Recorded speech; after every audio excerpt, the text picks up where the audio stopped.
Bismillahirrahmanirrahim. Alkamalu lillah, aliyekamilika ni Allah subhanahu wa ta'ala. Allah subhanahu wa ta'ala anasema, ya ibadi alladhina asrafu ala anfusihim, enyi waja wangu mliozifanyia israfu nafsi zenu, la taknatu min rahmatillah, msikate tamaa na rehma zake Allah subhanahu wa ta'ala. Inna Allah yaghfiru dhunuba jami'a, hakika Allah anasamehe madhambi yote ya waja.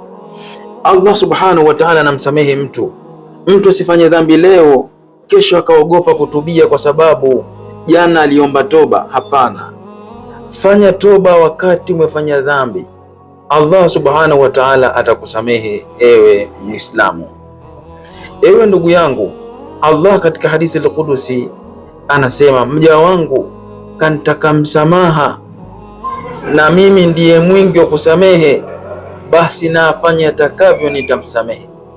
Maana yake ni kwamba utakapofanya maasi, kumbuka kurejea kwa Allah subhanahu wa ta'ala.